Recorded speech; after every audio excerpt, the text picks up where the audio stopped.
Good morning আমার স্নেহের ছাত্রছাত্রীরা। টার্গেট পয়েন্ট স্কুলের পক্ষ থেকে তোমাদের সবাইকে হার্দিক অভিনন্দন ও শুভেচ্ছা। আজকে তোমাদের জীবনবিজ্ঞানের যে টপিক নিয়ে শুরু হবে সেটা হলো স্বাস্থ্য এবং স্বাস্থ্যের প্রকৃতি। তাই তো তোমরা তোমাদের পেজ নাম্বার টেক্সট বইয়ের 263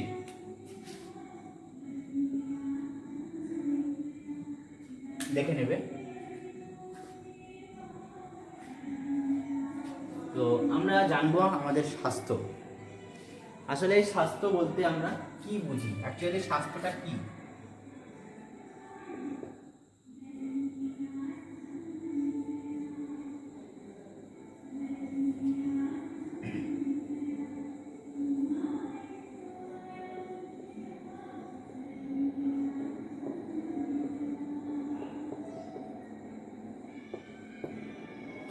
এই স্বাস্থ্যটা কি? স্বাস্থ্য বলতে শুধুমাত্র এই যে আমরা বেশি করে খাবো, বেশি করে খেয়ে মোটা হব বা আর একটু ভালো থাকবো, এটাই না। স্বাস্থ্য বলতে মূলত দৈহিক এবং মানসিক, অর্থাৎ দৈহিক বলতে কি শুধুমাত্র কি হবে, আমাদের শরীর স্বাস্থ্য বেশ মোটা হব, ভালো থাকবো, এটা। এছাড়াও মানসিকভাবে প্রস্তুত থাকবো, অর্থাৎ আমরা মানসিক দিক দিয়েও সুস্থ থাকবো, সেটাই। তারপর স্বাস্থ্য বলতে আমাদের শরীরে কোনো রকম অসুস্থতা হবে না, অর্থাৎ কোনো রকম রোগ হবে না, মানে রোগ মুক্ত অবস্থা। শুধুমাত্র শারীরিক মানসিকভাবে নয়, এছাড়াও কী হবে, রোগ মুক্ত থাকবো, অর্থাৎ বিভিন্ন রকম অসুস্থতার হাত থেকে আমরা রক্ষা পাবো বা মুক্তি থাকবো, সেটাকেই বলছে সাধারণভাবে স্বাস্থ্য। এবার এই স্বাস্থ্যের প্রকৃতি মানে কি কি কর্তব্য, কি কি কাজকর্ম করলে আমাদের স্বাস্থ্য ভালো থাকবে, অর্থাৎ আমরা বিভিন্ন ধরনের রোগের হাত থেকে রক্ষা পাবো, বিভিন্ন ধরনের রোগ থেকে মুক্তি লাভ করব। তার জন্য রোগ থেকে, বিভিন্ন রোগের হাত থেকে মুক্তি পেতে হলে কী হবে, আমাদের স্বাস্থ্যকে ভালো রাখতে হবে, আমাদের শরীরের যত্ন নিতে হবে, শারীরিক মানসিক দিক দিয়ে আমাদেরকে প্রস্তুত থাকতে হবে সবসময়, কি বিভিন্ন রোগের হাত থেকে মুক্তি লাভের জন্য। তাহলে স্বাস্থ্য বলতে মূলত আমরা কি বুঝলাম, যে দৈহিক মানসিক এবং সামাজিক সুস্থতা, সেটা হচ্ছে কি বিভিন্ন ধরনের রোগের হাত থেকেও রক্ষা পেতে হবে। তাহলে শুধুমাত্র আমরা দৈহিক মানসিক এবং সামাজিক সুস্থতাভাবে থাকলাম সেটা না, তাহলে কি করতে হবে, তার সাথে সাথে আরও বিভিন্ন ধরনের রোগের হাত থেকে মুক্তি লাভ করতে হবে। এবার বিভিন্ন ধরনের রোগের হাত থেকে মুক্তি লাভ করতে হলে কি কি কর্তব্য করণীয়, তাই তো? তাহলে এখানে আমাদের স্বাস্থ্যকে ভালো রাখার জন্য, অর্থাৎ রোগের হাত থেকে রক্ষা পাওয়ার জন্য কি কি কর্তব্য করণীয়। তো তাহলে প্রথম আমাদের স্বাস্থ্য কাকে বলে বা স্বাস্থ্য বলতে আমরা কি বুঝি সেটা জানলাম। কি, যে স্বাস্থ্য বলতে শুধুমাত্র কি বোঝাচ্ছে না যে শারীরিক মানসিকভাবে সুস্থ, সেটাই না, এটা তার সাথে সাথে কি করতে হবে, বিভিন্ন ধরনের রোগের হাত থেকে আমাদেরকে রক্ষা পেতে হবে, বিভিন্ন ধরনের রোগের হাত থেকে মুক্তি লাভ করতে হবে, সেটাই হচ্ছে স্বাস্থ্য। এবার স্বাস্থ্যকে সুগঠিত অর্থাৎ রোগমুক্ত করতে হলে বিভিন্ন ধরনের কর্তব্য করণীয়। তার আগে আমরা এবার এখানে জানবো কি রোগ।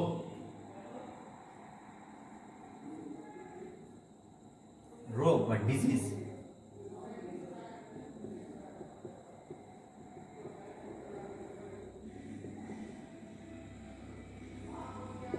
এটা কি রোগ বা ডিজিজ কি? আচ্ছা, তা রোগ বা ডিজিজ বলতে কি হচ্ছে, একটা অসুস্থ মানে অসুখ। রোগ বলতে একটা অসুখকে বোঝাচ্ছে। কীরকম অসুখ মানে আবার কি বলছে, যেটার কারণে বা যার কারণে কি হচ্ছে, আমাদের স্বাভাবিক জীবনযাত্রা ব্যাহত হয়। কি হচ্ছে, স্বাভাবিক জীবনযাত্রা ব্যাহত হয়। তাহলে রোগ সেটাকেই বলবো যে কারণের জন্য, রোগ সেটাকে বলবো, কাকে বলবো,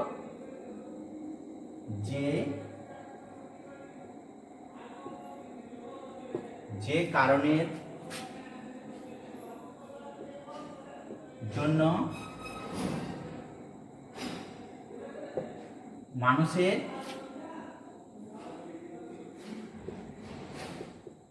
স্বাভাবিক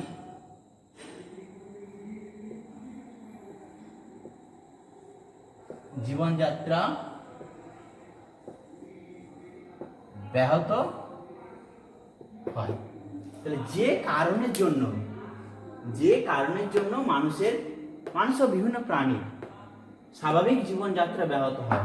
অর্থাৎ মনে করো আমরা এই যে অনেকে স্কুলে আসছি, তো স্কুলে এসে প্রথম পিরিয়ড করার পর কি আমরা ক্লান্ত হয়ে যাই। এই অনেক সময় ক্লান্ত হওয়ার কারণ কি, বা কেউ বলে যে মনে হচ্ছে যে শরীরটা কি গরম লাগছে বা মাথা ব্যথা হচ্ছে। তো এই যে মাথা ব্যথা বা শরীর ঘেমে যাওয়া, এগুলোর কারণ কি? তাহলে এগুলোর জন্য কি হচ্ছে, আমাদের কি স্বাভাবিক জীবনযাত্রাটা কি হচ্ছে, ব্যাহত হচ্ছে। তাহলে এই কারণটার জন্য, অর্থাৎ যে কারণের জন্য মানুষের স্বাভাবিক জীবনযাত্রা ব্যাহত হয়, সেটাকেই আমরা বলবো রোগ। এবার যে কারণের জন্য, এই কারণটাকে আমরা রোগ বলছি। এবার রোগ সৃষ্টির জন্য কিছু কন্ডাক্টর, অর্থাৎ কিছু মিডিয়ামের মাধ্যমে হয়। মিডিয়াম, তো এই যে কন্ডাক্টর মানে যেগুলো বহন করে নিয়ে যায়, অর্থাৎ রোগ সৃষ্টিকারী যে সমস্ত পদার্থগুলো, সেটাকে বলবো এবার আমরা প্যাথোজেন। Pathogen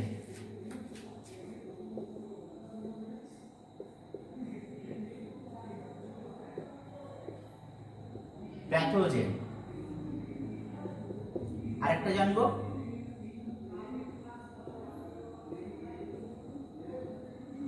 antigen.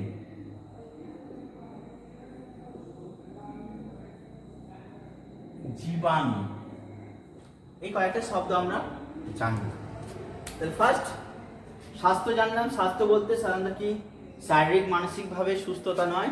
এই সুস্থতা অর্জন করতে কি করতে হবে, আমাদের রোগের হাত থেকে মুক্তি পেতে হবে। এটা হলো স্বাস্থ্য। এবার এই রোগের মানে রোগ থেকে মুক্তি, অর্থাৎ এবার আমরা রোগ জানবো। রোগটা কি? রোগটা হলো একটা কারণ বা একটা বৈশিষ্ট্য বা কারণ, ধরো যে কারণের জন্য মানুষ সব বিভিন্ন প্রাণী যে আছে তাদের স্বাভাবিক জীবনযাত্রা ব্যাহত হয়। তাহলে সেই কারণটাকে বলছি আমরা ডিজিজ বা রোগ। এবার এই যে কারণটা বললাম, ওই কারণটা সংগঠিত হওয়ার জন্য কিছু ফ্যাক্টর কাজ করে। ওই ফ্যাক্টরগুলো হলো, এখানে প্যাথোজেন বলতে পারি, অ্যান্টিজেন বলতে পারি, জীবাণু বলতে পারি। অর্থাৎ জীবাণু কাকে বলবো, বলছে রোগ সৃষ্টিকারী পদার্থ। অর্থাৎ শরীরের মধ্যে যদি কোনো অবাঞ্ছিত পদার্থ মিশে যায়, সেটা হলো কি হবে, জীবাণু। মানে যে এক কথা অণুজীব, যে অণুজীবগুলো রোগ সৃষ্টি করে। মানে প্রকৃত অণুজীব মানে হচ্ছে যেগুলোকে আমরা খালি চোখে দেখতে পাই না, যাদের দেখার জন্য কিসের প্রয়োজন হয়, অণুজীব, বিভিন্ন ধরনের microscope, ultra microscope, electron microscope, এগুলোর প্রয়োজন হয়, সেগুলো হচ্ছে অণুজীব। এবার অণুজীবগুলোর মধ্যে আবার যেগুলো রোগ সৃষ্টি করে, সেগুলো ক্ষতিকর, সেগুলো জীবাণু। এবার তাহলে এখানে রোগ বলতে রোগ সৃষ্টিকারী যে সমস্ত পদার্থ, সেটা হচ্ছে অ্যান্টিজেন। তাহলে জীবাণু মানে হচ্ছে যে সমস্ত অণুজীব রোগ সৃষ্টি করে, সেগুলো জীবাণু। আবার এবার অ্যান্টিজেন আসছে। অ্যান্টিজেন হলো রোগ সৃষ্টিকারী পদার্থ, মানে যে সমস্ত পদার্থগুলো রোগ সৃষ্টি করতে সক্ষম। সেটা হতে পারে জড় পদার্থ, হতে পারে জীব। তাহলে এটা বায়োটিক আর অ্যাবায়োটিক বোথ। তাহলে অ্যান্টিজেনটা বায়োটিক এবং অ্যাবায়োটিক দুটোই হতে পারে, অর্থাৎ জীব এবং জড় দুটোই হতে পারে। অর্থাৎ বলছি যে রোগ সৃষ্টিকারী কোনো পদার্থ, সেটা হবে অ্যান্টিজেন। কিন্তু এখানে যদি প্যাথোজেন কথাটা আসে, এই প্যাথোজেনটা কেবলমাত্র বায়োটিক কম্পোনেন্ট আসবে, অর্থাৎ শুধুমাত্র রোগ সৃষ্টিকারী জীব। তাহলে রোগ সৃষ্টিকারী জীবকে বলা হবে প্যাথোজেন। রোগ সৃষ্টিকারী পদার্থ সেটা বায়োটিকও হতে পারে, অ্যাবায়োটিকও হতে পারে, অর্থাৎ জীব জড় দুটোই হতে পারে, সেটা অ্যান্টিজেন। আর জীবাণুটা হলো রোগ সৃষ্টিকারী অণুজীব। তো আমরা রোগ কি জন্য হয় সেটা জানলাম। যে মনে করো আমরা বাইরের কোনো একটা খাবার খাচ্ছি, মনে করো ফুচকা খেলাম। এবার এই যে ফুচকাগুলো যদি উন্মুক্ত অবস্থায়, বা এই যে চপ, ডিম চপ আর যেগুলো আছে যে ফাস্ট ফুডগুলো, এগুলো যদি কি হয়, খোলা রাখে, খোলা থাকলে কি হবে, বিভিন্ন ধরনের ধুলোবালি, বিভিন্ন ধরনের অণুজীব তো চারিদিকে ঘুরে বেড়াচ্ছে, তো এগুলো কি হবে, ওখানে পড়বে। এইবার ওগুলো পড়ার ফলে ওই ধুলোবালি মিশ্রিত খাদ্যটা যদি আমরা গ্রহণ করি, তখন কি হবে, আমাদের শরীর খারাপ করবে, বমি হবে। সাপোজ মনে করো যদি বমি হলো। এবার এই বমিটা হলো কেন, ওই যে বিভিন্ন ধরনের খোলা খাবার খেলাম, সেই খোলা খাবারটা খাওয়ার জন্য কি হচ্ছে, বমি হলো। এবার ওই বমিটা হওয়ার ফলে কি, ওটা একটা রোগ হয়ে গেল। তাহলে ওই রোগের হাত থেকে মুক্তি লাভ করতে কি হবে, আমাদের ওই খোলা খাবার খাওয়া যাবে না। কারণ ওই খোলা বাতাসে কি থাকছে, বিভিন্ন ধরনের ভাইরাস, বিভিন্ন ধরনের ব্যাকটেরিয়া, এগুলো ছড়িয়ে ছিটিয়ে থাকছে, যেগুলো কি করছে, রোগ সৃষ্টিকারী পদার্থ। তাহলে ওই রোগ সৃষ্টিকারী পদার্থগুলো কি করে, রোগ সৃষ্টি করে। আর এই রোগ হলে কি হবে, আমাদের স্বাভাবিক জীবনযাত্রা ব্যাহত হবে। তার মানে কি, আমাদের স্বাস্থ্য বিঘ্নিত হবে, আমাদের স্বাস্থ্য সঠিকভাবে থাকবে না। তো এই পর্যন্ত আশা করি বোঝা গেছে। এবার রোগ সম্পর্কিত তথ্যগুলো জানলাম। এবার বিভিন্ন ধরনের আমরা রোগ দেখব, সেই রোগের লক্ষণ দেখব। এবার কি কি লক্ষণ দেখলাম, লক্ষণ দেখে আমরা তার চিকিৎসা করব, চিকিৎসা করে অর্থাৎ সেই রোগটাকে নিয়ন্ত্রণে আনবো, নিয়ন্ত্রণে নিয়ে এসে আমাদের স্বাভাবিক দৈহিক এবং মানসিক সুস্থতা লাভ করব। তো এই হচ্ছে এখানে স্বাস্থ্য এবং স্বাস্থ্যের প্রকৃতি সম্পর্কিত কিছু ঘটনা। এবার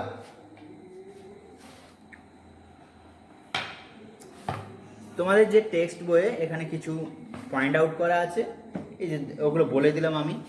একটা দেওয়া আছে রোগের কারণ, মানে রোগের কি কারণে রোগ হয়, এই যে কি কারণে রোগ হয়, মানে রোগটা কি কারণে হয়, বাইরের অবাঞ্ছিত খাবার খেলে, যে খাবারে কি মিশে থাকে বিভিন্ন ধরনের দূষণকারী পদার্থ, মানে রোগ সৃষ্টিকারী পদার্থ, যেটাকে আমরা কখনো বলি অ্যান্টিজেন, কখনো বলি প্যাথোজেন, কখনো বলি জীবাণু, এগুলো।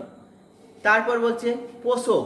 পোষক মানে মনে করো এই যে মেয়েদের মাথায় সাধারণত কি থাকে, উকুন থাকে, সবার থাকে না, কারো কারো থাকে। তো এই যে উকুনগুলো যখন থাকবে, তাহলে উকুনটা কার মাথায় বসবাস করে, মানুষের মাথায়, তাই তো। তো এই যে যার মাথায় বসবাস করলো, মানুষের মাথায়, তো এখানে মানুষটা হবে ওই উকুনের পোষক, মানে যার শরীরে বসবাস করে সেটা হবে পোষক। আর যেটা বসবাস করবে সেটা হবে কি, পরজীবী বা প্যারাসাইট। তোমরা 6-এ পড়েছো এগুলো, 6-এ 22-23 পৃষ্ঠায় মনে হয় আছে। তো ওখানে আমরা পড়েছিলাম যে পরজীবী জীব কাদের বলবো। পরজীবী জীব মানে হচ্ছে যে সমস্ত জীবগুলো অন্য কোনো জীবের শরীরে বাসা বেঁধে থাকে, সেগুলোকে আমরা বলবো পরজীবী জীব। এবার অন্য জীবের শরীরে বাসা বাঁধে, তার মানে যার শরীরে বাসা বাঁধছে সেটা হচ্ছে কি, পোষক, হোস্ট। ঠিক আছে, তো এখানে এটা জানা গেল। তাহলে পোষকটা কি, আর পরিবেশ মানেই যে আমাদের যে পরিবেশগুলো মানে বাইরে, অর্থাৎ শরীরের বাইরে, সেটা হচ্ছে পরিবেশ। তাহলে এইগুলো আমাদের জানা গেল। এবার এই যে রোগ হলো, এই রোগ থেকে মুক্তি লাভের জন্য কি কি করতে হবে তাহলে। তাহলে এখানে আমরা এবার লিখব রোগ থেকে মুক্তি লাভের জন্য করণীয় বিষয়। সাপোজ আমাদের রোগ হয়েছে, বিভিন্ন ধরনের রোগ, মনে করো জ্বর, কলেরা। আসলে জ্বর কোনো কি রোগ না, জ্বর হলো বিভিন্ন ধরনের রোগের সিমটমস বা লক্ষণ। তাহলে মনে করো ম্যালেরিয়া হয়েছে, ম্যালেরিয়া সাপোজ একটা রোগের নাম বলছি আমি, ম্যালেরিয়া। এগুলো পরে আবার পড়ানো হবে, ম্যালেরিয়া। তাহলে এর কিছু সিমটমস বা লক্ষণ আছে, সিমটমস বা লক্ষণ দেখতে পাবো।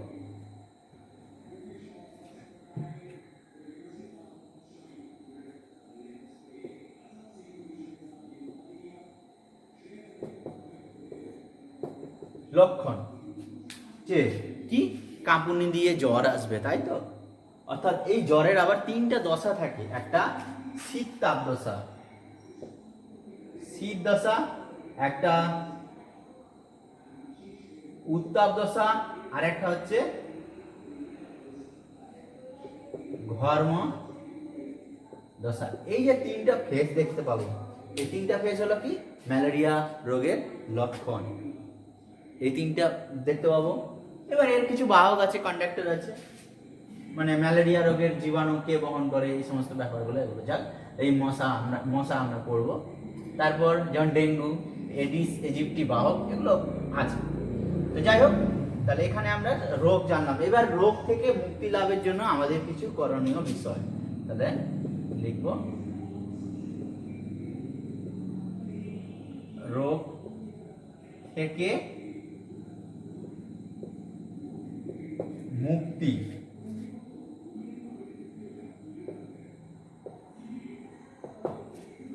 পাওয়ার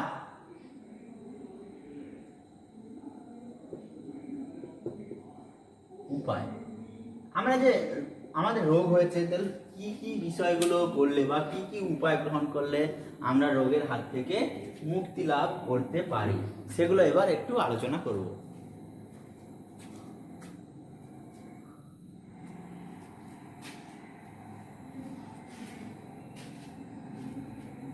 তো প্রথম হচ্ছে, বিভিন্ন ধরনের তোমাদের টেক্সট বইয়ে দেওয়া আছে যদিও, টিকাকরণ কর্মসূচি।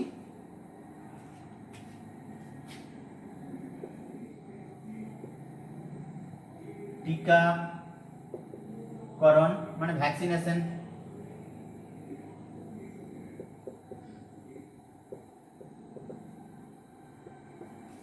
দুই নাম্বার হচ্ছে রোগ নির্ণয়।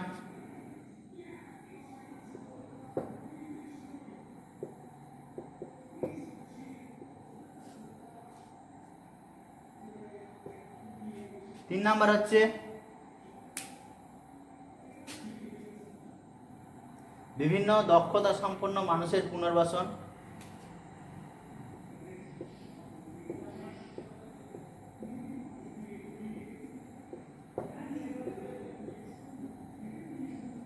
শিক্ষা।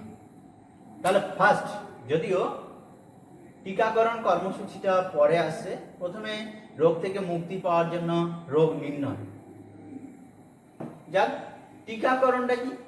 মনে করো কোনো একটা রোগ নির্ণয়, যদি এটা আগে আসবে, যে কোনো একটা রোগ হয়েছে, তো রোগের আমরা লক্ষণগুলো বুঝতে পারবো, তাহলে এটা কি হলো? রোগ নির্ণয়। মনে করো ম্যালেরিয়া হয়েছে, তাহলে আমরা কি করে বুঝতে পারবো? কি হবে? জ্বর আসবে, খুব জ্বর আসবে, আবার জ্বর ছেড়ে যাবে, শরীরটা ঘেমে যাবে, এইভাবেতে আস্তে আস্তে আমরা বুঝতে পারবো যে তখন এটা ম্যালেরিয়া হয়েছে। তার মানে এবার ম্যালেরিয়া হয়েছে মানে কি? মশা। তো এই যে কিউলেক্স ফেটিগ্যান্স, অর্থাৎ এই কিউলেক্স মশার জন্য যে রোগটা হলো, তো এই যে এই ম্যালেরিয়া, এবার ম্যালেরিয়ার জন্য কি আমরা ওষুধ নেব? টিকা, ভ্যাকসিনেশন নেব। ভ্যাকসিনেশন মানে হচ্ছে টিকা দান, আর ভ্যাকসিন মানে ওটা হচ্ছে টিকা। তাহলে টিকা নিব, টিকা নিলে কি হবে? তারপর চিকিৎসা করে টিকা নেব, তাহলে কি হবে? রোগটা থেকে আমরা মুক্তি পেলাম। তো দুটো পয়েন্টে গেল এখানে। আর তিন নাম্বার যেটা আসছে, জীবন কুশলতার শিক্ষা। আসলে জীবন কুশলতার শিক্ষা বলতে আমরা বুঝি কি, মানুষের জীবনে কি হচ্ছে, বাস্তব জীবনে আমরা নানা রকম সমস্যার সম্মুখীন হই, নানা রকম সমস্যার সম্মুখীন হই। তো এই যে বিভিন্ন রকম সমস্যা আসছে, সেই সমস্যাগুলোকে কি করব? মোকাবেলা, ওর সামনাসামনি ফেস টু ফেস হতে হবে, মোকাবেলা করতে হবে। সাপোজ একটা ঝড় এসছে, ওই ঝড়ে কি আমরা উড়ে যাব? বা মনে করো আমরা পরীক্ষা দিতে গিয়ে একটা পরীক্ষা ফেল করে গেলাম, তার মানে কি আমরা পরীক্ষা ফেল করলাম মানে কি আমরা পড়াশোনা ছেড়ে দেবো, আমরা হাল ছেড়ে দেবো? মনে করো আমরা দৌড়াতে দৌড়াতে আমরা কি করলাম, পড়ে গেলাম। সাপোজ আমি দৌড়াতে পড়ে গেলাম, তার মানে কি আমি কি আর উঠে দাঁড়াবো না, ওখানেই পড়ে থাকবো? না, সেটা না। চেষ্টা করব। কিসের চেষ্টা করব? উঠে আবার দৌড়ানোর চেষ্টা করব। আমিও পারবো, আমরাও পারবো। শুধু ওই পারবে বা শুধু রাজুই পারবে, আর কেউ পারবে না? সবাই পারবে, চেষ্টা করতে হবে, এটাই। তাহলে সামনে কি বিভিন্ন ধরনের বিপদ আসতে পারে, তো এই বিপদ থেকে আমাদের কি করতে হবে? মুক্তি পেতে হবে। মুক্তি লাভের জন্য কি করতে হবে? মোকাবেলা করতে হবে, প্রোটেক্ট করতে হবে, fight, struggle for the fittest. তোমরা বড় ক্লাসে পড়বে, survival of the fittest. Struggle করতে হবে, মোকাবেলা করতে হবে, প্রতিযোগিতায় নামতে হবে, তাই না? তো এই সমস্ত যে বিভিন্ন রকম সমস্যা আসবে, ওই সমস্যাগুলো মোকাবেলা করতে হবে। তারপর সেখান থেকে একটা গুরুত্বপূর্ণ সিদ্ধান্ত গ্রহণ করতে হবে। তারপর সামাজিকের বিভিন্ন সম্পর্ক স্থাপন করতে হবে। তারপর বিভিন্ন ধরনের আবেগ নিয়ন্ত্রণ করতে হবে, মানুষের মধ্যে সংবেদনশীল হতে হবে। কীরকম জিনিসগুলো? আর সমাজ মনস্ক মানুষ হিসাবে কি করতে হবে? গড়ে উঠতে হবে। অর্থাৎ কোনো একটা সমস্যা হলে সেটা সমস্যার সমাধান করতে হবে। সাপোজ তোমাদের মধ্যে অনেক সময় মারপিট হয়, তাই তো? ছেলেরা অনেক সময় মারপিট করে বা মেয়েরাও ঝগড়া করে। এবার ঝগড়া করলো, কেউ এসে কমপ্লেন করলো, তার মানে কি আমি কমপ্লেন করার সঙ্গে সঙ্গে আমি ওকে মারতে লাগবো? না, আমাকে ব্যাপারটা বুঝতে হবে, সে তো মিথ্যা কথা বলতে পারে। তাহলে এই যে আমি কি করে বুঝবো যে সে মিথ্যা কথা বলছে বা আমি সত্যি তাকে মেরেছে, এরকম কি? তাহলে আমাকে কি হবে? এই যে বোঝার যে ক্ষমতা, সেটাকে আমাকে আগে নিজেকে বুঝতে হবে। এই বোঝার যে ক্ষমতাটা, এই ক্ষমতাটা থাকতে হবে, তারপর আমি কি স্টেপ গ্রহণ করব, ওই মেয়েটাকে মারবো না ছেলেটাকে মারবো কি মারবো না, বা কতটা দোষ করেছে, তার জন্য কি আমাকে জাজমেন্ট করতে হবে। কি করতে হবে? জাজমেন্ট করতে হবে। প্রপার জাজমেন্ট করে আমি কি যে শাস্তিটা দেওয়া কি ঠিক হবে বা ঠিক হবে না, এই সমস্ত সিদ্ধান্তগুলো গ্রহণ করতে হবে। তারপর বিভিন্ন আবেগ নিয়ন্ত্রণ করব। আমার কিছু মনে হলো মানে আমি কি সব বলে দিলাম, বা তোমাদের কিছু মনে হলো তাহলে তোমরা বলে স্যার এরকম জানেন স্যার এরকম বলে দেবে, তা না। আবেগটা কন্ট্রোল করতে হবে, বুঝতে পারলে? তো এগুলো কন্ট্রোল করতে শিখতে হবে। আর সব থেকে বড় কথা, সংবেদনশীল হতে হবে, সিম্প্যাথি দেখাতে হবে। কেউ মনে করো একটা পরীক্ষায় সাপোজ আমি 20-র মধ্যে 5 পেলাম, তোমরা সব 19-20 করে পেয়েছো, এবার তোমরা হাসাহাসি করবে? তা না, হাসাহাসি করতে হবে না। তার মানে কি আমার প্রতি সিম্প্যাথি দেখাতে হবে। তার মানে কি আমাকে বলবে তখন যে নেক্সট টাইম হবে, বা ভালো করে পড়তে হবে, কিছু হবে না, এরপর ভালো করে ট্রাই করব, এরকম ব্যাপার। সংবেদনশীল হতে হবে। তারপর যেটা আছে সব থেকে সমাজ মনস্ক, সামাজিক হতে হবে, সোশ্যাল ওয়ার্কার হতে হবে। যে অ্যান্টি সোশ্যালের মতো হবে না। এই যে মনে করে এখানে বেঞ্চে আমি ঝেড়েছি, এখানে আমি বসবো, অন্য কেউ বসবে না। তারপর অন্য বেঞ্চে আমি থুতু দিব, আর কি করব, বিগ বাবুল এগুলো যে আছে চুইনগাম এসে বসিয়ে দেবো, এগুলো করা উচিত না। তাহলে এগুলো যদি করি তাহলে আমি কি সমাজমুখী না, আমি সমাজ থেকে বিরত থাকব। এই জিনিসগুলোই হলো এই যে শিক্ষাগুলো, এটাকেই বলা হচ্ছে জীবন কুশলতার শিক্ষা। কি বলা হয়? জীবন কুশলতার শিক্ষা। তার মানে আমরা কি জানলাম? যে আমাদের সামনে বিভিন্ন ধরনের সমস্যা আসবে, সেই সমস্যাগুলো থেকে আমাদের মোকাবেলা করতে হবে, বিভিন্ন ধরনের সিদ্ধান্ত গ্রহণ করতে হবে, সিদ্ধান্ত গ্রহণ করে তারপর বিভিন্ন ধরনের আবেগ নিয়ন্ত্রণ করতে হবে, নিয়ন্ত্রণ করে সর্বোপরি সমাজমুখী হতে হবে, সমাজের উন্নয়নের জন্য কিছু করার যে শিক্ষা, এই যে আমরা অনুভব করতে পারবো ফিলিংস, সেটাই হচ্ছে জীবন কৌশলতার শিক্ষা। যদিও তোমাদের ক্লাস 8-এ এটা আছে, তারপরে তোমরা হালকা করে একটু জেনে রাখো। ওকে, তো আমরা আজকে এই পর্যন্ত জানলাম এগুলো স্বাস্থ্য সম্পর্কিত কিছু তথ্য এবং স্বাস্থ্যের প্রকৃতি, সেগুলো জানলাম। রোগ, প্যাথোজেন, অ্যান্টিজেন, জীবাণু, এগুলো জানলাম। এইবার এই স্বাস্থ্য সম্পর্কিত দুটো কি আছে, সংস্থা আছে। স্বাস্থ্য সম্পর্কিত দুটি সংস্থা, তোমরা নাম অলরেডি শুনেছো। একটা হলো WHO, ওয়ার্ল্ড হেলথ অর্গানাইজেশন। একটা হলো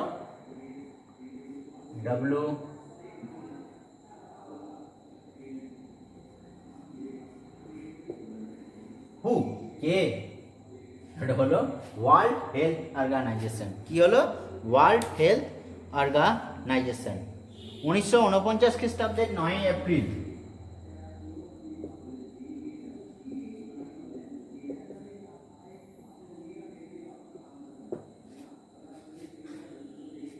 WHO, ওয়ার্ল্ড হেলথ অর্গানাইজেশন স্থাপিত হয় 1949 খ্রিস্টাব্দের 9 এপ্রিল। কোথায়? এর সদস্য যে মেন যে সেন্টার, সেটা কোথায় অবস্থিত? এর হেডকোয়ার্টার সুইজারল্যান্ডের জেনেভা। সুইজারল্যান্ডের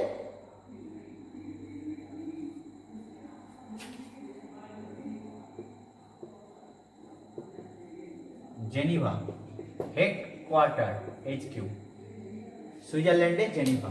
এটা কি একটা স্বাস্থ্য বিষয়ক একটা সংস্থা, যারা মানুষের বিভিন্ন ধরনের স্বাস্থ্য সম্পর্কিত বিভিন্ন তথ্য গ্রহণ করে, সিদ্ধান্ত গ্রহণ করে, অর্থাৎ এগুলো নিয়ে রিসার্চ করে।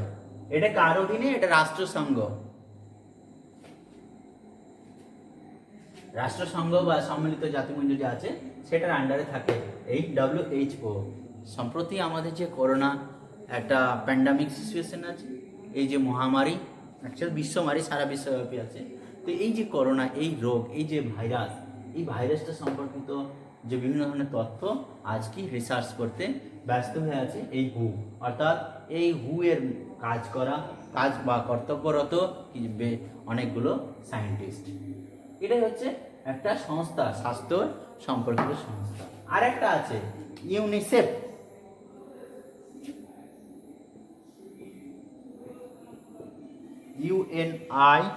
UNICEF,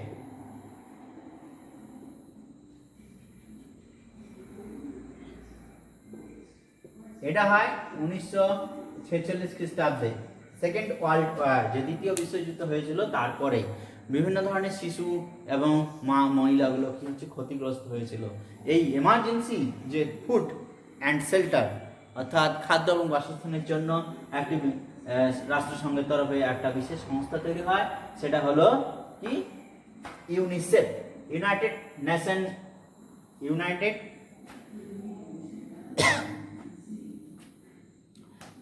Nations international Children's Emergency fund, United Nation International Children's Emergency fund. এটা কি একটা এই স্বাস্থ্য সম্পর্কিত অর্থাৎ শিশু এবং মাদের স্বাস্থ্য সম্পর্কিত একটা মানে তাদের স্বাস্থ্য রক্ষার একটা বিশেষ একটা সংস্থা। তো এই দুটো হলো, এগুলো পুরো নাম আসতে পারে। তো একটা পুরো নাম হলো ওয়ার্ল্ড হেলথ অর্গানাইজেশন, আর একটা হলো United Nations international Children's Emergency fund. ঠিক আছে, এই দুটো হলো স্বাস্থ্য সম্পর্কিত সংস্থা।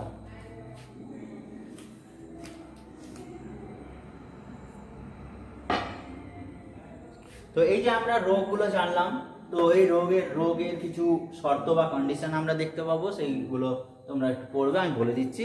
ওই রোগের শর্তগুলোকে দুই ভাগে ভাগ করা, একটা বাহ্যিক আর একটা আভ্যন্তরীণ।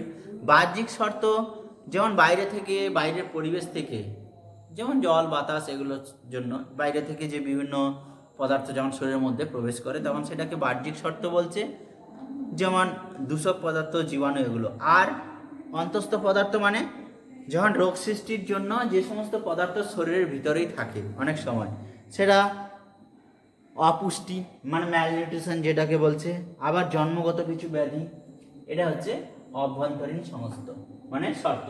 তো এবার রোগ থেকে মুক্তি লাভের জন্য বা রোগ প্রতিরোধের ধাপ, এই যে টিকাকরণ এগুলো বলে দিলাম আগে। তো এই পর্যন্ত তোমরা আজকে ভালো করে পড়বে, অর্থাৎ তোমরা তোমাদের যে টেক্সট বই আছে সেই টেক্সট বইয়ের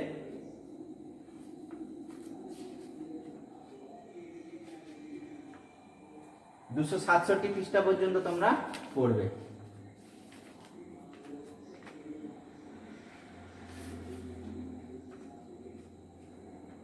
এরপরে আমি স্নায়ু এবং মনের স্বাস্থ্যগুলো পড়িয়ে দেবো। ঠিক আছে, আর একটা ক্লাস লাগবে, তাহলে এটা হয়ে যাবে। তো আমরা আজকে অল্প একটু আলোচনা করলাম স্বাস্থ্য এবং স্বাস্থ্যের প্রকৃতি। স্বাস্থ্য বলতে সাধারণত কি আমরা আমাদের শারীরিক মানসিক সুস্থতাকেই বোঝাচ্ছে না, কি বোঝাচ্ছে, তার সাথে সাথে শরীর পুরোপুরি রোগ মুক্ত অবস্থা, অর্থাৎ রোগ থেকে মুক্তি লাভের অবস্থা হলে, মুক্তি লাভ হলে তাহলে কি হবে, সেটাকে আমরা স্বাস্থ্য বলবো। এবার রোগ থেকে মুক্তি লাভের জন্য একটা শব্দ পেলাম, ডিজিজ বা রোগ। রোগটা কি? রোগটা হলো বাইরে থেকে মানে যে পদার্থ বা যার কারণে আমাদের শরীরে স্বাভাবিক ভারসাম্য হারিয়ে যায়, অর্থাৎ স্বাভাবিক জীবনযাত্রা ব্যাহত হয়, শরীরটা ভারসাম্যহীন হয়ে পড়ে, সেই কারণটাকে আমরা রোগ বা ডিজিজ নামে অভিহিত করছি। এবার এই রোগ বা ডিজিজ সম্পর্কিত তিনটি আমরা তথ্য দেখতে পেলাম, একটা প্যাথোজেন, একটা অ্যান্টিজেন, একটা জীবাণু। জীবাণু কাকে বলবো? রোগ সৃষ্টিকারী যে সমস্ত অণুজীব। অণুজীব মানে হচ্ছে যেগুলোকে খালি চোখে আমরা দেখতে পাই না, ওকে। তো এটা। আর অ্যান্টিজেন হচ্ছে বাইরে থেকে যে সমস্ত পদার্থ শরীরের মধ্যে প্রবেশ করলে রোগ সৃষ্টি হয়, সেই সমস্ত রোগ সৃষ্টিকারী পদার্থকেই বলবো অ্যান্টিজেন। এটা হতে পারে জড় পদার্থ, হতে পারে জৈবিক পদার্থ, ওকে। অ্যান্টিজেন গেল। তারপরে আসছে প্যাথোজেন। প্যাথোজেন হলো রোগ সৃষ্টিকারী জীব, অর্থাৎ এই পদার্থ বাইরে থেকে সৃষ্ট এই পদার্থটা, এটা কেবলমাত্র জীব হবে, জৈবিক অবস্থা হবে, ওকে। তো এগুলো হচ্ছে প্যাথোজেন। তাহলে প্যাথোজেনটা আবার কি হবে? জীবাণু হতে পারে। তো এই পর্যন্ত। তারপর এবার রোগ থেকে মুক্তি লাভের উপায় কি কি করলে আমরা রোগ থেকে মুক্তি লাভ পাবো। টিকাকরণ করতে হবে, রোগের প্রকৃতি নির্ণয় করতে হবে, লক্ষণ দেখতে হবে, তার চিকিৎসা করতে হবে, জীবন কুশলতা শিক্ষা, সেটাও বললাম, এটা 2 নম্বরে আসে, ভালো করে মনে রাখবে। তারপর হু এর পুরো নাম আসতে পারে, আর UNICEF, United Nation International Children's Emergency Fund. এগুলো এই পর্যন্তই তোমরা আজকে এই পর্যন্ত থাকলো। এগুলো একটু ভালো করে পড়বে, এগুলো ভবিষ্যতে কাজে দিবে তোমাদের ক্লাস 9-এ ক্লাস 11-এ এই সমস্ত তথ্যগুলো আরও ভালো করে দেওয়া আছে। এগুলো এখন থেকে যদি ভালো করে পড়ো, বড় ক্লাসে উঠলে আরও ভালো করে তোমরা পড়তে পারবে, বুঝতে পারবে। ঠিক আছে, আজকে এই পর্যন্ত থাক। নেক্সট ক্লাসে আমি যেটা মানসিক স্বাস্থ্য দেওয়া আছে, অর্থাৎ যেগুলো সাইকিয়াট্রিক পেশেন্ট আছে, সেগুলোকে, সেই জিনিসগুলো আমরা পড়ব। ঠিক আছে, আজকে এই পর্যন্তই। ভালো থেকো, ভালোভাবে পড়াশোনা করবে।